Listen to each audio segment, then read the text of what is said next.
నమస్కారం, సంధ్య సమయం న్యూస్ కి స్వాగతం. హెడ్లైన్ చూద్దాం.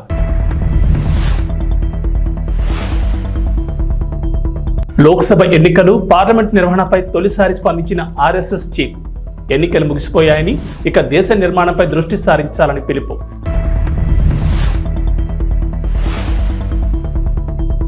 జనసేన శాసనసభాపక్ష నేతగా పవన్ కళ్యాణ్ ఏకగ్రీవంగా ఆమోదించిన ఎమ్మెల్యేలు.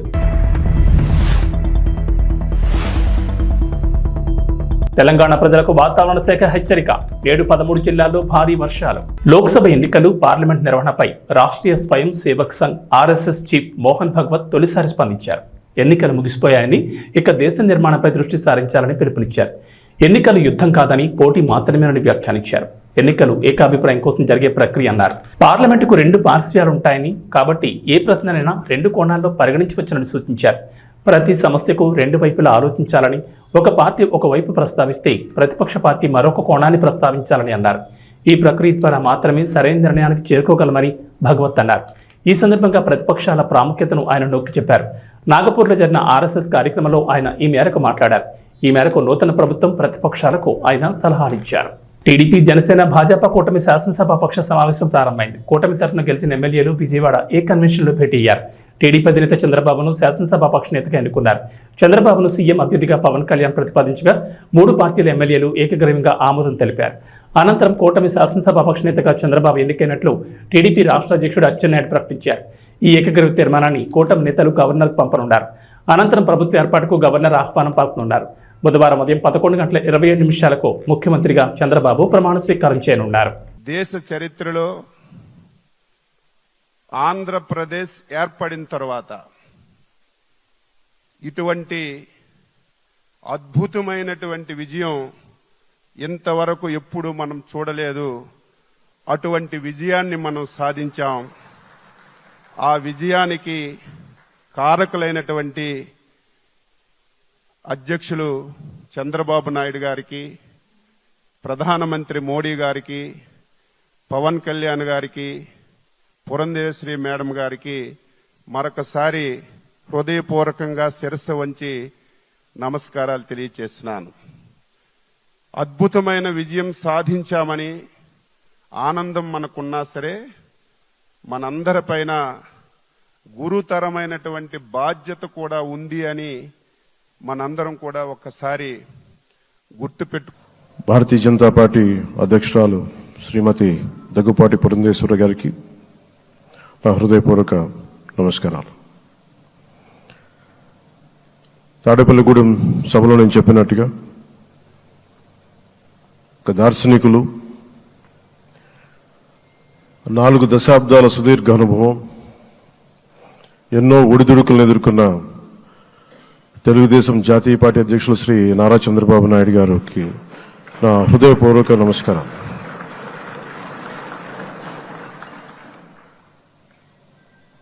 గత దశాబ్ద కాలంలో రాష్ట్ర విభజన జరిగినప్పటి నుంచి ఆంధ్ర రాష్ట్ర ప్రజలు నలిగిపోయారు, నలిగిపోతున్నారు. గత 5 సంవత్సరాలుగా మరి రాష్ట్రంలోని విపత్కర పరిస్థితులు తెలుసు. మనందరం సమిష్టిగా పోరాటం చేసి కలిసికట్టుగా ఉండి అద్భుతమైన మెజారిటీలతోటి 164 శాసనసభ స్థానాలని ఎన్డీఏ ముఖ్యమైన కారణాల వల్ల ఓడిపోయాం తప్ప ఇంకోటి కాదు. అంటే ఇక్కడ ఒక లెసన్ మనందరికి అర్థమైంది ఏంటంటే, అభ్యర్థులు గట్టిగా నిలబడుకున్న ప్రతి ఒక్క చోట ప్రజలు మనల్ని ఆశీర్వదించారు, గెలిపించారు. ఇదే ఈ యొక్క ఎన్నికల్లో మనందరం గుర్తుపెట్టుకోవాల్సిన ఒక ప్రత్యేకమైన విషయం. నేను చాలాసార్లు ఎన్నికలైన తర్వాత సమీక్షలు చేసుకున్నాం, కానీ ఇలాంటి విజయం, ఎలాంటి సాటిస్ఫాక్షన్ ఎప్పుడూ లేదు. దీనికి కారణం ప్రజలు మన మీద నమ్మకం పెట్టుకున్నారు. పార్లమెంట్ ఎన్నికల్లో కాదు, అసెంబ్లీ ఎన్నికల్లో చూస్తే 95,000 ఓట్ల మెజారిటీతో గెలిపించారు. గాజువాక 95,000 ఓట్ల మెజారిటీతో గెలిపించారు. ఈ విషయాలు నేను పవన్ కళ్యాణ్ గారు ఢిల్లీకి వెళ్ళినప్పుడు, పురంధేశ్వరి గారు వచ్చినప్పుడు, ఈ రాష్ట్రంలో ఇచ్చిన మ్యాండేట్ వల్ల ఢిల్లీలో మమ్మల్ని అందరూ గౌరవించే పరిస్థితికి వచ్చారు. మీ గెలుపు వల్ల ఈరోజు అనుమానాలు ఉండేటివి. ఓటు ట్రాన్స్ఫర్ అవుతుందా లేదా, ఓటు ట్రాన్స్ఫర్ కాకపోతే ఎక్కడన్నా సీట్లు నష్టపోతామని. అందుకే మీరు ఒకసారి చూస్తే ఎన్నికలు మొత్తం సెట్ అయింది, నామినేషన్స్ వేసాం, ముందుకెళ్ళాం. అదే సమయంలో మొట్టమొదటిసారిగా కొవ్వూరులో 3 పార్టీల నాయకులు కలిసి, నేను, పవన్ కళ్యాణ్ గారు, పురంధేశ్వరి గారు ముగ్గురం కలిసి ఫస్ట్ మీటింగ్ అడ్రస్ చేశాం. అక్కడి నుంచి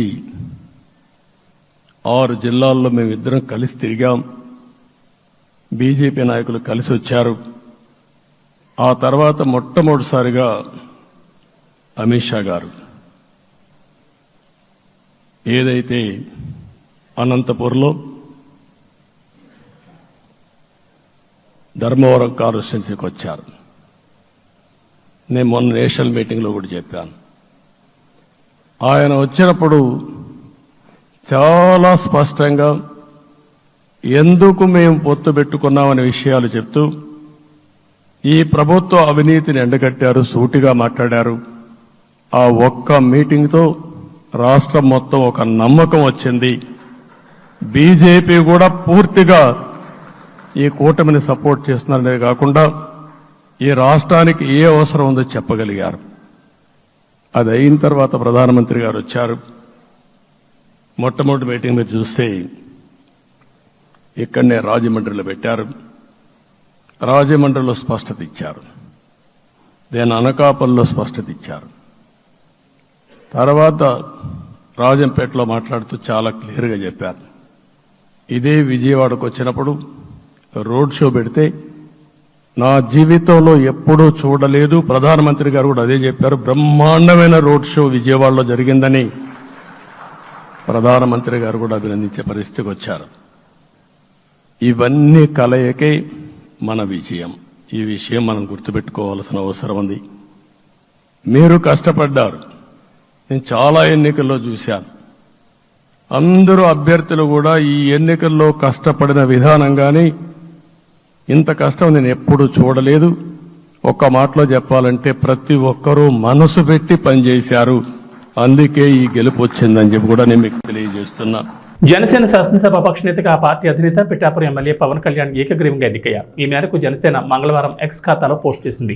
మంగళగిరిలోని జనసేన కేంద్ర కార్యాలయంలో తమ పార్టీ శాసనసభాపక్ష సమావేశం జరిగినట్లు తెలిపింది. ఈ భేటీకి పార్టీ ఎమ్మెల్యేలంతా హాజరయ్యారు. ఈ భేటీలో పార్టీ శాసనసభాపక్ష నేతగా పవన్ కళ్యాణ్ పేరును తెనాలి ఎమ్మెల్యే నాదెండ్ల మనోహర్ ప్రతిపాదించారు. ఈ ప్రతిపాదనకు ఎమ్మెల్యేలంతా ఏకగ్రీవంగా ఆమోదం తెలిపారు. మరోవైపు బీజేపీ రాష్ట్ర కార్యాలయంలో ఆ పార్టీ ఎమ్మెల్యేలంతా సమావేశమయ్యారు. పార్టీ శాసనసభాపక్ష నేత ఎంపికపై బీజేపీ రాష్ట్ర అధ్యక్షురాలు పురంధేశ్వరి వారితో చర్చించారు. అధిష్టానం ప్రకటనకు ఎమ్మెల్యేలంతా కట్టుబడి ఉండాలని ఈ సమావేశంలో నిర్ణయించారు. రాష్ట్ర ప్రజలంతా టీడీపీ, జనసేన, బీజేపీ కూటమిపై విశ్వాసంతో మంచి విజయం అందించారని పురంధేశ్వరి అన్నారు. ముఖ్యమంత్రిగా చంద్రబాబు నాయుడు ప్రమాణ స్వీకార కార్యక్రమానికి ప్రధాని మోడీ, కేంద్ర హోంమంత్రి అమిత్ షా వస్తున్నట్లు చెప్పారు. రాష్ట్ర బీజేపీ తరపున ఈ కార్యక్రమంలో పాల్గొంటామని పేర్కొన్నారు. అందరికీ నమస్కారం. మన పార్టీ అధ్యక్షులు శ్రీ పవన్ కళ్యాణ్ గారికి,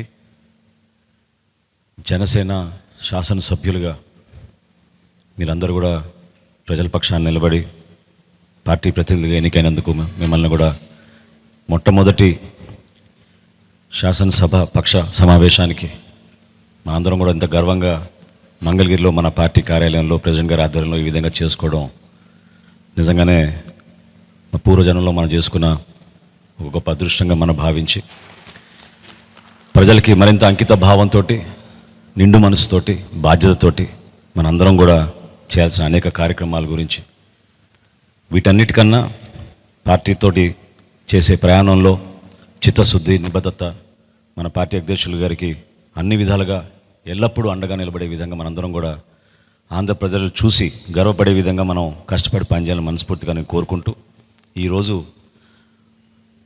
శాసనసభ పక్ష నేతగా మనందరం కూడా ఎంతో గర్వంగా మన పార్టీ అధ్యక్షులు శ్రీ పవన్ కళ్యాణ్ గారిని నాయకుడిగా ఎన్నుకోవడం కోసం ఈ సమావేశం ఏర్పాటు చేయడం జరిగింది.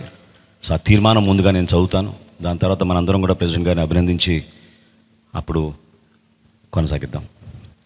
తీర్మానం: ఆంధ్రప్రదేశ్ శాసనసభకు జనసేన తరఫున ఎన్నికైన మేము జూన్ 11, 2024 సమావేశమై శ్రీ కొనిదెల పవన్ కళ్యాణ్ గారిని గర్వంగా జనసేన పార్టీ శాసనసభ పక్ష నాయకునిగా ఏకగ్రీవంగా ఎన్నుకుంటున్నాం. మీరందరూ కూడా I think you should give a rousing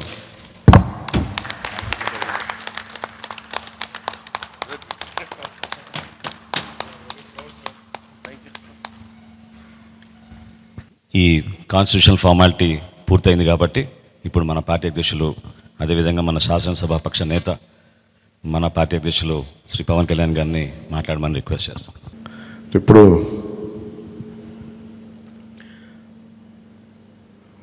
party నేతగా మాట్లాడటం అలవాటు అయిపోయి ప్రెసిడెంట్గా మన శాసనసభ పక్ష నాయకుడిగా మాట్లాడాలంటే కొత్తగా ఉంది. ఇప్పుడు గొడవలు పెట్టుకోవడం, మాట్లాడటం, సమస్యలు తీసుకురావడం. బట్ మీ అందరికీ అపూర్వమైన మెజారిటీలతోటి ఘన విజయం సాధించిన మీ అందరికీ, ప్రతి ఒక్కరికి పేరు పేరున నా హృదయపూర్వక అభినందనలు, ధన్యవాదాలు. ఈ సందర్భంలో మేము want to share few things. చాలా ఒంటరి ప్రయాణం చేశాం. జాతీయ స్థాయి నాయకులు కూడా ఢిల్లీలో వాళ్ళు అడుగుతుంది ఏంటంటే, నువ్వు ఎలా పార్టీ నడిపావు? పార్టీ నడపడం మాకు తెలుసు కదా, అధికారం ఒక గుర్తింపు ఉన్న జాతీయ స్థాయి పార్టీలో ఉండి అసలు అధికారం లేకపోతే ఎంత కష్టమో మాకు తెలుసు. అలాంటిది మీరు not even recognised party, just registered party, మీరు ఎలా సస్టైన్ చేశారు ఇంతకాలం? వాళ్ళకి నేను ఒకటే చెప్పాను, మేమంటే ప్రేమించే జన సైనికులు, వీర మహిళలు, జనసేన మద్దతుదారులు, వారి వల్ల మేము బలంగా నిలబడగలిగాం. ఒక తీర్మానం నా సైడ్ నుంచి ఏంటంటే, ఈ ఘన విజయానికి కారకులైన, అంటే దశాబ్దంగా అన్ని ఒడిదుడుకుల్ని ఎదుర్కొంటూ దెబ్బతింటూ క్షేత్రస్థాయిలో అన్ని రకాలుగా ఇబ్బందులు పడుతూ మనకి మద్దతు ఇచ్చిన జన సైనికులకి, వీర మహిళలకి, జనసేన నాయకులందరికీ కూడా వారికి నా మనస్ఫూర్తిగా నా అభినందనలు తెలియజేస్తా ఉన్నాను. మీరు లేకపోతే ఈ రోజున ఈ విజయం ఉండేది కాదు. అలాగే ఈ విజయం అసలు మనం చేసిన పోరాటానికి ముగ్ధులై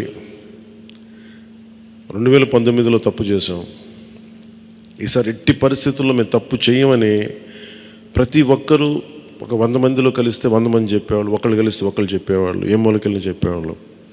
ఈ రోజున మనందరికీ కూడా ఇంత భారీ మెజారిటీలు వచ్చినాయి అంటే మనల్ని నమ్మిన ప్రజలందరికీ హృదయపూర్వకంగా మన ఈ మీటింగ్ తరపు నుంచి నేను వారికి నా కృతజ్ఞతలు, అభినందనలు తెలియజేస్తున్నాను. మనకి వీ హ్యావ్ గ్రేట్ రెస్పాన్సిబిలిటీ. అంటే నేను మొన్నదాకా మాట్లాడుతున్నప్పుడు అదొక పొలిటికల్ రెటారిక్ అనిపించుకోవచ్చు, but I believed in that and I believe in that. అంటే we have to bring back accountability and politics, జవాబుదారీతనం తిరిగి రాజకీయాల్లోకి తీసుకురావాలని.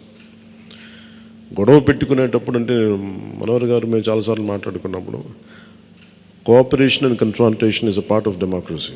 సహకారం, సంఘర్షణ, ఎప్పుడు సహకరించాలి, ఎప్పుడు సంఘర్షించాలి అనేది అది ఆ సమస్యలను బట్టి వాటిని బట్టి. అంతేగాని ప్రతిసారి పోయినసారి ప్రభుత్వానికి కూడా చెప్పాను, మేము చాలా కన్స్ట్రక్టివ్గా ఉంటామని వాళ్ళకి అర్థం చేసుకోలేదు నా మాట, నా డెమోక్రటిక్ స్పిరిట్ని వాళ్ళు అర్థం చేసుకోలేదు ఆ రోజున. అలాగే ఇది కక్ష సాధింపులకి సమయం కాదు. ఇది ఇంత ఘన విజయం ప్రజల నిర్మాణానికి, లేదంటే వారికి అభివృద్ధికి, వారి అభ్యున్నతికి తప్ప ఇది ఒక వెండెట్ట గేయం కానీ, లేదంటే పగా ప్రతీకారాలు తీర్చుకోవడానికి గతంలో ఇలా చేశారు కదా మనం ఇలా చేయాలి, అలాంటి ఆలోచన ధోరణిని దయచేసి మనందరం దాన్ని ఎంకరేజ్ చేయకండి దయచేసి దాన్ని. అలాగే చాలా చాలా క్షేత్రస్థాయిలో ప్రతి ఒక్కరూ అందుబాటులో ఉన్నాం, నాతో సహా.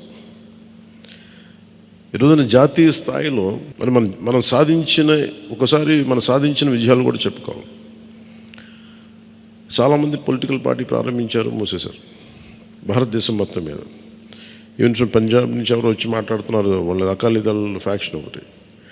మా నాన్నగారు స్టార్ట్ చేశారు, మేము స్టార్ట్ చేసి ఇనిషియేట్ చేసి ఆఫ్ చేసేసుకోవాల్సి వచ్చిందని. మన ఎన్నికలకి మనం సాధించింది from a registered political party నుంచి రికగ్నైజ్డ్ పొలిటికల్ పార్టీ.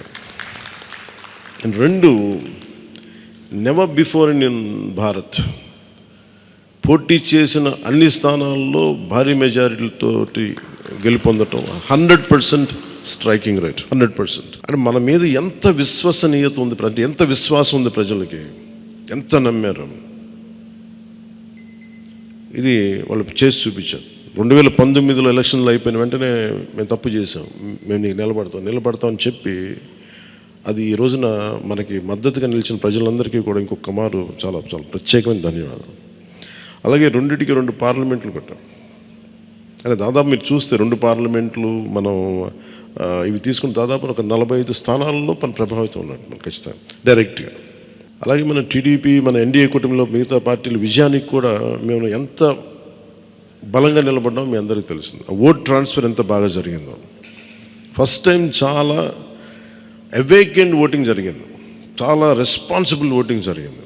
వీళ్ళందరూ న్యూ జనరేషన్. అసలు యువత ఎంత నమ్మారంటే అర్ధరాత్రి వాళ్ళకి 12 అయినా కానీ 11 అయినా కానీ ఆ ఎండలో మండుటెండలో నిలబడి మధ్యాహ్నం నుంచి వాళ్ళ క్యూలు వాళ్ళకి వంతు వచ్చే వరకు అలా నిలబడి మరి ఓట్లేసారు. అంటే ఇవన్నీ చాలా చాలా బాధ్యతనిచ్చాయి. అలాగే ఈరోజు మనం మాట్లాడుకున్నప్పుడు కూడా రేపు మన పవర్ షేరింగ్ ఏంటి ఇవన్నీ కూడా మీకు తెలియజేస్తాను. ఇది మన ప్రతి ఒక్కరికి నా ఉద్దేశం మనందరం అందుబాటులో ఉండాలి. అది మీరు మనందరం కలిపి ఒక సమిష్టిగా ఒక నిర్ణయం తీసుకుందాం, ఒక కమిటీగా ఏర్పడి ఎన్ని రోజుల్లో మనం నియోజకవర్గంలో అందుబాటులో ఉండాలి. అలాగే ప్రభుత్వానికి సంబంధించి సమస్యలకు సంబంధించి ప్రజలకి ఎంతంత ఏ అవసరాలు ఉంటే మనం ఎలా అనుసంధానం చేసుకోవాలి మిగతా మన ఎన్డీఏ పార్ట్నర్స్ తోటి. అలాగే కేంద్రంలో ఇప్పుడు మనకి చాలా చోట్ల మన నియోజకవర్గాల్లో బ్రిడ్జ్ ఒక్కసారి ఓవర్ బ్రిడ్జెస్ కానీ ఇవన్నీ కేంద్ర పరిధిలో ఉంటాయి. అవన్నీ మీరు చేయాల్సింది అంటే మన నియోజకవర్గపు సమస్యలు ప్రాధాన్యత అంటే యాజ్ పర్ ప్లీజ్ ప్రయారిటైజ్ చేసి మనం కొన్ని కేంద్రం ద్వారా జరిపించాల్సినవి ఉంటే అది చేద్దాం. అలాగే ఇది మనం దేనికోసమైతే నిలబడ్డామో మాట ఇచ్చామో వాటికి నిలబడతాం. అలాగే పాలకొండకి మనం వెళ్ళినప్పుడు అక్కడ ఏనుగులు వచ్చి పంట పొలాలు ధ్వంసం చేస్తాయి. ప్రతి చిన్న సమస్య, అలాగే irrigation projects, minor irrigation projects వీటికి చాలా తక్కువ నిధులతోటి 20-25 కోట్లతో అయిపోయే పనులు చాలా ఉన్నాయి. అండ్ మేజర్గా మన ఎలక్షన్స్లో మనం చెప్పింది విద్య, వైద్యం, ఉపాధి, సాగునీరు, తాగునీరు అండ్ లా అండ్ ఆర్డర్. ప్రజల మాన ప్రాణ ఆస్తుల సంరక్షణకి మనం చాలా చాలా జవాబుదారీతనంగా ఉండాలి. అలాగే మనకిచ్చింది ఇది, ఎందుకంటే నెక్స్ట్ జనరేషన్ వచ్చింది, అది మనందరం అర్థం చేసుకోవాలి. పాత తరం రాజకీయాల్లాగా కూర్చోబెట్టి మనం పవర్ని ఎక్సర్సైజ్ చేస్తామంటే కుదరదు. ఎందుకంటే ప్రజలు ఎంత మద్దతుగా నిలబడ్డారో వాళ్ళు అంతే బలంతో మనం నిలదీయగలరు. అది మనం దయచేసి మర్చిపోతుంది, నాతో సహా నేను మర్చిపోదాన్ని. అందుకని లెటర్స్ బి వాళ్ళు ఒకసారి కోపంతో ఒక మాట మాట్లాడినా అసహనంతో అది మనం భరించాలి తప్పదు. అలాగే విమర్శించేటప్పుడు కూడా దయచేసి అది పర్సనల్ అటాక్స్ ఎవరికి కలగండి. వాళ్ళు మీరు చూశారు కదా, పోయినసారి ఆయన గత ప్రభుత్వాన్ని హ్యాండిల్ చేసిన ముఖ్యమంత్రి గారు ఎన్ని మాట్లాడి నేను ఎందుకు స్పందించలేదు వ్యక్తిగతంగా అంటే అది ఆ ప్రెసిడెంట్ ఆపేద్దామని మనం ఎక్కడ చేయాలి. అలాగే పార్టీ ఒకటి మనందరం చేయాల్సింది ఒకటి టైమ్స్, ఒకటి పంక్చువాలిటీ, సరైన సమయానికి రావడం. మీరు కావాలంటే గంట ముందు రండి. నైట్ 1:30, 2:30 అని పడుకునేటప్పటికి.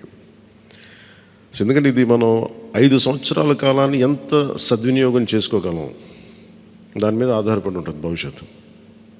దయచేసి మనందరం నియమావళిని పాటిద్దాం. కొంత మనలో కూడా మనం వన్స్ ఇన్ ఎ వైల్ మనందరం కూర్చొని మేబీ ఓవర్ లంచ్, ఒక ఈవినింగ్ ఒక చాయ్ పే చర్చ లాగా ఏమేం చేయాలి. అలాగే మనం కూడా కొంత కలుపుగోలుతనం చూపించాలి మిగతా పార్టీలు, మన ఎన్డీఏ కానీ బీజేపీ, మన ఎన్డీఏ పార్ట్నర్స్ అందరికీ కూడా.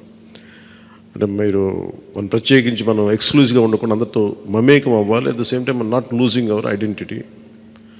అందుకని ఇవన్నీ దృష్టిలో పెట్టుకొని ఇప్పుడు మనం ఢిల్లీలో మనం చేసినట్టుగా మన ప్రధానమంత్రి గారి పేరుని నన్ను కూడా ప్రతిపాదించినట్టుగా ఈ రోజున రాష్ట్ర ఎన్డీఏ నాయకులు మనం ఎన్నుకోవాలి. మీ అందరికీ ఇంకొక మారు ధన్యవాదాలు తెలుపుకుంటాం. Thank you. జై హింద్. అసాధ్యాన్ని సాధ్యం చేసినందుకు మనస్ఫూర్తిగా మనందరి తరఫున మరొకసారి మన పార్టీ అధ్యక్షులు పవన్ కళ్యాణ్ గారికి ధన్యవాదాలు తెలుపుకుంటూ, ఈ సమావేశానికి హాజరైనట్టు మనం ఇదొక ఫార్మాలిటీ పూర్తి చేయాలి. ముందుగా నిమ్మక్క జయకృష్ణ గారు పాలకొండ, థ్యాంక్ యూ. అదేవిధంగా లోకం మాధవి గారు నెల్లిమర్ల, వంశీకృష్ణ శ్రీనివాస్ గారు విశాఖపట్నం నుంచి, కొంతాల రామకృష్ణ గారు అనకాపల్లి నుంచి, పంచకల రమేష్ బాబు గారు పెందుర్తి నుంచి, సుందరపు విజయ్ కుమార్ గారు, నానాజీ గారు, వెంకటేశ్వరరావు గారు, దేవ వరప్రసాద్ గారు, శ్రీ గిడ్డి సత్యనారాయణ గారు, శ్రీ బత్తుల బలరామకృష్ణ గారు, శ్రీ కందుల దుర్గేష్ గారు, శ్రీ నాయకర్ గారు, శ్రీ రామాంజనేయులు గారు, శ్రీ బోల్సెట్ శ్రీను గారు, శ్రీ పచ్చమట్ల ధర్మరాజు గారు, శ్రీ బాలరాజు గారు, పెద్దలు బుద్ధప్రసాద్ గారు, శ్రీ ఆర్వ శ్రీధర్ గారు, ఆర్వ శ్రీనివాసులు గారు. సో మీరందరూ కూడా హాజరై సంతకాలు చేసి మన పార్టీ అధ్యక్షులు గారిని బలపరిచినందుకు మనస్ఫూర్తిగా మీకు ధన్యవాదాలు తెలుపుకుంటూ, ప్రెసిడెంట్ గారు అన్నట్టు మనం ఆ సమావేశానికి వెళ్ళాలి కాబట్టి ఈ సమావేశం ఇంతటితో ముగించుకుందాం. ముందు ప్రెసిడెంట్ గారికి సన్మానం చేద్దాం మనందరం కలిసి.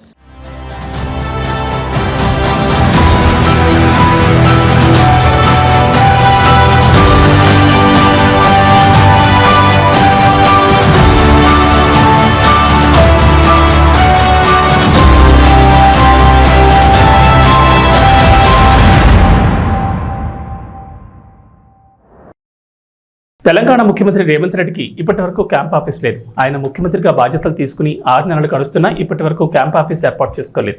గత ప్రభుత్వ హయాంలో ప్రగతి భవన్ క్యాంప్ ఆఫీస్గా ఉండగా కాంగ్రెస్ అధికారంలోకి వచ్చాక ఆ భవనాన్ని ప్రజాభవన్గా పేరు మార్చి డిప్యూటీ సీఎం భట్టి విక్రమార్క అధికారిక నివాసంగా మార్చారు. ప్రస్తుతం సీఎం రేవంత్ రెడ్డి ఏమైనా సమీక్షలు నిర్వహించాలంటే తన ఇంటి నుంచి లేదా సెక్రటరియట్ నుంచి చేస్తున్నారు. అయితే క్యాంప్ ఆఫీస్ కోసం పలు బిల్డింగ్లు పరిశీలించినా ఏదీ కార్యరూపం దాల్చలేదు. పైగా ప్యాలెస్, మరి చెన్నారెడ్డి మానవ వనరుల కేంద్రం తదితర బిల్డింగులు చూసినా ఆఫీస్ ఏర్పాటు చేయలేదు. ఈ నేపథ్యంలో పోలీస్ కమాండ్ కంట్రోల్ సెంటర్ను క్యాంప్ ఆఫీస్లో వాడుకునేందుకు సీఎం రేవంత్ రెడ్డి డిసైడ్ అయ్యారు. రెగ్యులర్ రివ్యూలకు ఈ బిల్డింగ్ని వినియోగించుకోనున్నారు. ప్రస్తుతం క్యాంప్ ఆఫీస్ లేకపోవడంతో ఇప్పటికే అన్ని సౌకర్యాలతో ఉన్న కమాండ్ కంట్రోల్ సెంటర్లోని సీఎం ఛాంబర్ను సమీక్షా సమావేశాల కోసం ఉపయోగించుకుంటున్నారు. తెలంగాణలో రేపటి నుంచి స్కూళ్లు ప్రారంభం కానున్నాయి. అందుకు విద్యాశాఖ అధికారులు ఇప్పటికే అన్ని ఏర్పాట్లు పూర్తి చేశారు. ఇక పిల్లల చదువులంటే తల్లిదండ్రులకు తడిసి మోపుడవుతోంది. కార్పొరేట్ స్కూళ్లలో లక్షల్లో ఫీజులు వసూలు చేస్తున్నారు. ప్రభుత్వ పాఠశాలలో నాణ్యమైన విద్య లభించదని అపోహ ప్రజల్లో ఉంది. ఈ నేపథ్యంలో Telangana CM Revanth interesting tweet చేశారు. లక్ష్య సాధనకు లక్షల రూపాయల ఫీజులు కట్టి కార్పొరేట్ స్కూళ్లకే వెళ్ళక్కర్లేదని చెప్పారు. సర్కార్ బడిలో చదివి కూడా సత్తా చాటొచ్చన్నారు. అలా నిరూపించిన విద్యార్థులకు అభినందనలంటూ ట్వీట్ చేశారు. మట్టిలో మాణిక్యాలు మన విద్యా కుసుమాలు. లక్ష్య సాధనకు లక్షల రూపాయల ఫీజులు కట్టి కార్పొరేట్ స్కూళ్లకే వెళ్ళలక్కర్లేదు. సర్కార్ బడిలో చదివి కూడా సత్తా చాటగలమని నిరూపించిన విద్యార్థులకు నా అభినందనలు. వారి భవిత ఉజ్వలంగా ఉండాలని, ఉన్నత శిఖరాలను అందుకోవాలని ఆకాంక్షిస్తున్నానంటూ రేవంత్ ట్వీట్ చేశారు. రాష్ట్రంలో అభివృద్ధిని సమిష్టిగా ముందుకు తీసుకెళ్లాల్సిన అవసరం ఉందని జనసేన అధినేత పవన్ కళ్యాణ్ అన్నారు. అసెంబ్లీ ఎన్నికల్లో టీడీపీ, జనసేన, బీజేపీ కూటమి 175 సీట్లకు గాను అద్భుత మెజార్టీతో 164 సీట్లలో విజయం సాధించిందని, అలాగే లోక్సభ ఎన్నికల్లోనూ 25 సీట్లకు గాను 21 ఎంపీ స్థానాలను కూటమి గెలుచుకుందని చెప్పారు. మంగళవారం విజయవాడలోని ఏ కన్వెన్షన్ సెంటర్లో కూటమి శాసనసభాపక్ష సమావేశం జరిగింది. ఈ సమావేశానికి టీడీపీ అధినేత చంద్రబాబు, బీజేపీ రాష్ట్ర అధ్యక్షురాలు పురంధేశ్వరి, జనసేన అధినేత పవన్ కళ్యాణ్ పాల్గొన్నారు. ఈ సందర్భంగా పవన్ మాట్లాడుతూ కూటమి విజయం యావత్ దేశానికి స్ఫూర్తిగా నిలిచిందని వ్యాఖ్యానించారు. కూటమి అంటే ఎలా ఉండాలో, ఎలా పనిచేయాలో కలిసికట్టుగా చూపించామని చెప్పారు. రాష్ట్రంలోని 5 కోట్ల మంది ప్రజలు కూటమి మంచి పాలన అందిస్తుందని నమ్మకం పెట్టుకున్నారని జనసేనాని గుర్తు చేశారు. అందువల్ల కక్ష సాధింపులు, వ్యక్తిగత దోషణలకు ఇది సమయం కాదని సూచించారు. తూర్పు ఆఫ్రికాలోని మాలావిలో ఓ విమానం అదృశ్యమైంది. మాలావి డిఫెన్స్ ఫోర్స్కు చెందిన ఈ విమానంలో వైస్ ప్రెసిడెంట్ సౌలోస్ క్లాస్ చిలీమాతో పాటు మరో 9 మంది ఉన్నారు.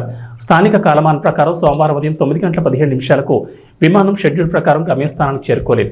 ఉదయం 10 గంటల 2 నిమిషాలకు ముజు అంతర్జాతీయ విమానాశ్రయంలో ల్యాండింగ్ కాకపోవడంతో విమానం అదృశ్యమైనట్లు అధ్యక్ష కార్యాలయం పేర్కొంది. రాజధాని నగరం లిలాంగ్వే నుంచి అది బయలుదేరిందని తెలిపింది. రాడార్తో విమానానికి సంబంధాలు తెగిపోయాయని, కాంటాక్ట్ కోసం ఏవియేషన్ అధికారులు చేసిన ప్రయత్నాలని విఫలమయ్యాయని మాలావి అధ్యక్ష కేబినెట్ కార్యాలయం ఒక ప్రకటనలో వివరించాయి. కాగా విమానం కోసం మాలావి అన్వేషణ కొనసాగుతోంది. సెర్చ్ రెస్క్యూ ఆపరేషన్ కు అక్కడి ప్రభుత్వం ఆదేశించింది. కాగా అదృశ్యమైన విమానంలో చిలిమా భార్య మేరీ, యునైటెడ్ ట్రాన్స్ఫర్మేషన్ మూవ్మెంట్ పార్టీకి చెందిన పలువురు అధికారులు ఉన్నారు. పాన్ ఇండియా మూవీ కల్కి 2898 AD జూన్ 27న ప్రపంచవ్యాప్తంగా రిలీజ్ కాబోతోంది. ప్రభాస్ ప్రధాన పాత్రలో నటిస్తున్న ఈ చిత్ర ట్రైలర్ నిన్న రిలీజ్ అయిన సంగతి తెలిసిందే. ప్రస్తుతం ఎక్కడ చూసినా ఈ ట్రైలర్ గురించి చర్చ నడుస్తోంది. ముఖ్యంగా ఇందులో విజువల్స్ హాలీవుడ్ రేంజ్లో ఉండడంతో ఫ్యాన్స్ మామూలు హడావుడి చేయడం లేదు. సోషల్ మీడియాలో కల్కి హ్యాష్ట్యాగ్ ట్రెండింగ్లో ఉంది. అయితే అభిమానుల జోష్ను ఇంకాస్త పెంచే న్యూస్ ఒకటి తెలిసింది. కల్కి సినిమా నుంచి మరో ట్రైలర్ను కూడా మూవీ టీం రిలీజ్ చేయబోతున్నట్లు సమాచారం. మూవీ టీం 2 నిమిషాల 30 సెకండ్ల నిడివి గల మరో ట్రైలర్ను కూడా సిద్ధం చేసినట్లు తెలుస్తోంది. మూవీ ప్రీమియర్కి వారం ముందు ఈ ట్రైలర్ను రిలీజ్ చేయబోతున్నారు. దీనిపై ఇంకా అధికారిక ప్రకటన రాలేదు. అయితే ఈ కొత్త ట్రైలర్లో మొదటి ట్రైలర్లోని కొన్ని ఉత్కంఠభరిత సన్నివేశాలతో పాటు ఇప్పటి వరకు రివీల్ చేయని కొన్ని కొత్త క్యారెక్టర్లు, సీన్లు ఉండబోతున్నట్లు తెలుస్తోంది. వెస్టిండీస్ అమెరికా వేదికగా జరుగుతున్న T20 వరల్డ్ కప్ 2024లో సంచలనాల పరంపర కొనసాగుతోంది. ఆదివారం పాకిస్తాన్తో జరిగిన మ్యాచ్లో టీమిండియా 119 పరుగుల స్కోర్ను డిఫెండ్ చేసుకోగా 24 గంటల్లో ఆ రికార్డును దక్షిణాఫ్రికా తిరగరాసింది. న్యూయార్క్ వేదికగా సోమవారం జరిగిన మ్యాచ్లో బంగ్లాదేశ్పై 113 పరుగుల స్వల్ప స్కోర్ను ఆ జట్టు కాపాడుకుంది. 114 పరుగుల లక్ష్యంతో బ్యాటింగ్ చేసిన బంగ్లాదేశ్ నిర్ణీత 20 ఓవర్లలో 7 వికెట్ల నష్టానికి 109 పరుగులు మాత్రమే చేయగలిగింది. చివరి బంతి వరకు ఉత్కంఠను రేకెత్తించిన ఈ మ్యాచ్లో దక్షిణాఫ్రికా 4 పరుగుల తేడాతో చారిత్రాత్మక విజయాన్ని నమోదు చేసుకుంది. ఇక వాతావరణ విషయానికి వస్తే నైరుతి రుతుపవనాలు తెలంగాణ అంతటా విస్తరిస్తున్నాయి. ఈ నెల 5న రుతుపవనాలు ఉమ్మడి మహబూబ్ నగర్ నుంచి తెలంగాణలోకి ప్రవేశించగా ప్రస్తుతం రాష్ట్రమంతటా విస్తరించాయి. వీటి ప్రభావంతో తెలంగాణ వ్యాప్తంగా 2 రోజుల పాటు వర్షాలు కురుస్తాయని వాతావరణ శాఖ అధికారులు తెలిపారు. నేడు రేపు మోస్తరు నుంచి భారీ వర్షాలు కురిసే అవకాశం ఉందని చెప్పారు. నేడు రంగారెడ్డి, వికారాబాద్, సంగారెడ్డి, కామారెడ్డి, కొమరంభీం, ఆసిఫాబాద్, మంచిర్యాల, పెద్దపల్లి, జయశంకర్ భూపాలపల్లి, మహబూబ్ నగర్, నాగర్ కర్నూలు, వనపర్తి, నారాయణపేట, జోగులాంబ గద్వాల్ జిల్లాలో భారీ వర్షాలు కురుస్తాయన్నారు. ఈ మేరకు ఆయా జిల్లాలకు ఎల్లో అలర్ట్ జారీ చేశారు. ఇక బుధవారం కరీంనగర్, పెద్దపల్లి, జయశంకర్ భూపాలపల్లి, ములుగు, మహబూబాబాద్, వరంగల్, హనుమకొండ, జనగామ, నల్గొండ, సూర్యాపేట, సిద్దిపేట, హైదరాబాద్, మేడ్చల్, మల్కాజ్గిరి, వికారాబాద్, యాదాద్రి, భువనగిరి, రంగారెడ్డి, సంగారెడ్డి, మెదక్ జిల్లాలో ఓ మోస్తరుగా వర్షాలు కురిసే అవకాశం ఉన్నట్లు వాతావరణ శాఖ అధికారులు తెలిపారు. ఇవి బులెటిన్ విశేషాలు. నమస్కారం.